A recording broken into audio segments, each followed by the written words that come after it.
और उत्तर प्रदेश पुलिस को एक और कामयाबी हाथ लगी है। कुशीनगर में जाली नोट का कारोबार करने वाला एक बड़े अंतरराष्ट्रीय गिरोह का पर्दाफाश हुआ है। इस इंटरनेशनल गैंग का सरगना समाजवादी पार्टी का नेता रफीक खान है, जो कि समाजवादी पार्टी की लोहिया वाहिनी का राष्ट्रीय सचिव है।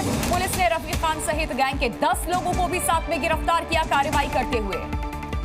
गैंग के दूसरे सक्रिय सदस्य में नौशाद खान का भी नाम शामिल है। नौशाद समाजवादी पार्टी का राष्ट्रीय पदाधिकारी है। इस गैंग का नेपाल, उत्तर प्रदेश, बिहार के सीमावर्ती इलाकों में जाली नोट का नेटवर्क फैला हुआ था। पुलिस ने इस गैंग से 5.62 लाख के जाली नोट बरामद किए हैं और साथ में 10 देसी पिस्टल, 4 सुतली बम और कारतूस भी बरामद किया है। पुलिस ने जब ये कार्रवाई की है, समाजवादी पार्टी नेता निकला गैंग का सरगना। जाली नोट गैंग का ये बड़ा खुलासा हुआ है और इसके तार किसी एक स्टेट में नहीं बल्कि 3 राज्यों तक, 3 स्टेट में फैले हुए हैं, जिसमें उत्तर प्रदेश, बिहार तक इसके तार फैले हुए हैं। तो ये बड़ा रैकेट था और ये बड़ा रैकेट किस तरह से काम कर रहा था ये भी हम आपको विस्तार से बताएंगे। लेकिन जाली नोट जो बरामद हुए वो हैं 5,62,000 के, और सिर्फ इसमें भारत के ही रुपए के नोट नहीं है। जानकारी ये है नेपाली रुपया भी जाली इनके पास से बरामद किया गया है। जाली नोट का ये इंटरनेशनल गैंग इसलिए था क्योंकि नेपाल के जाली नोट भी ये लोग बनाते थे, छापते थे और उनको सप्लाई करने का काम भी करते थे।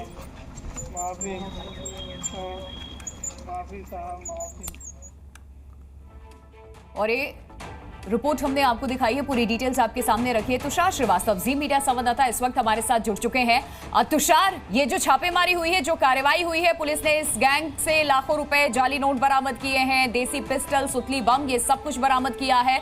समाजवादी पार्टी से सीधे इसका तार जुड़ता हुआ नजर आया। कोई ऑफिशियल स्टेटमेंट समाजवादी पार्टी की तरफ से, क्योंकि ऐसे कार्रवाई में एक ऑफिशियल स्टेटमेंट भी पार्टी जारी कर देती है कि पार्टी को इस बारे में जानकारी नहीं थी क्योंकि उनके नेता इसमें संलिप्त पाए गए।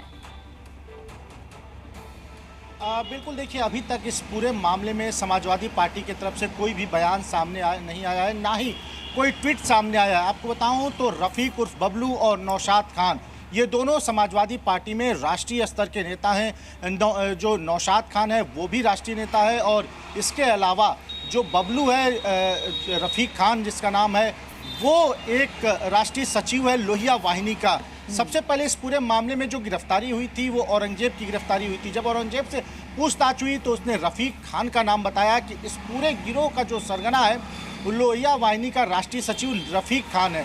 रफीक खान नेपाल, बिहार और उत्तर प्रदेश में जो भारत की मुद्रा है उसको और नेपाल की मुद्रा को तस्करी करता था। यहाँ के जाली नोट को नेपाल लेके जाता था और नेपाल के जाली नोटों को लेकर यूपी में और बिहार में उसकी तस्करी करता था, उसकी सप्लाई करता था। पुलिस ने जब इन दोनों आरोपियों को गिरफ्तार किया तो पूरे गैंग का खुलासा हुआ। इस पूरे मामले में पूरे गैंग के 10 लोग गिरफ्तार हुए हैं और इनके पास से अवैध हथियारों का जखीरा भी बरामद हुआ है। बताया ये जा रहा है कि जो अवैध हथियार थे उसकी भी सप्लाई ये लोग नेपाल में, बिहार में किया करते थे। उत्तर प्रदेश के भी कुछ जिलों में ये लोग अवैध हथियारों की सप्लाई करते थे। यानी कि जो पूरा इनका कारोबार था वो अवैध हथियारों का था और जाली नोटों का था। ये महाराजगंज में भी इन लोग की सप्लाई चलती थी। इसके अलावा ये लोग नेपाल में भी तस्करी करते थे। कुशीनगर पुलिस ने इस पूरे मामले में 10 लोगों को गिरफ्तार किया है। औरंगजेब इसका मुख्य साथी है। तुषार, देखिए, हम तस्वीरें दिखा रहे हैं। हम अगर कोशिश करेंगे कि ये तस्वीर थोड़ा सा आपको फुल दिखा सके। कैसे ये जो आरोपी हैं ये सभी के सभी व्हील चेयर पर हैं? इनकी खातिरदारी भी ढंग से हुई है क्या? क्योंकि एक आरोपी नहीं है जो व्हील चेयर पर है इस वक्त। तो ये जरा देखिए, हाथ को जोड़े हुए हैं और व्हील चेयर पर ये आरोपी चल रहे हैं। ये जहां बैठे हुए हैं, जहां पुलिस इनके बारे में प्रेस कॉन्फ्रेंस कर रही, वहां भी इनको बैठाना पड़ा कुर्सी के ऊपर, व्हील चेयर के ऊपर, क्योंकि खड़े होने के लायक नहीं है। कैसे ये रैकेट बस्ट किया पुलिस ने और फिर इनकी ठीक ठाक खातिरदारी भी की, लगता है? निश्चित तौर पे देखिए, पुलिस को थोड़ा सख्ती करनी पड़ी है क्योंकि ये लोग जो थे ये पूछताछ में अपने आरोपों के बारे में और अपने साथियों के बारे में बता नहीं रहे थे। इसी वजह से जो हमारे सोर्सेज हैं वो बता रहे हैं कि पुलिस ने ठीक ढंग से इनकी खातिरदारी की है और इनको व्हील चेयर पे बैठा दिया है। पुलिस ने इनसे जब पूछताछ की, औरंगजेब से पूछताछ की, तो ये अपने सरगना का नाम नहीं बता रहे थे। बस एक औरंगजेब ने सरगना कि वो बहुत बड़ा आदमी है, उस तक कोई कुछ नहीं कर पाएगा।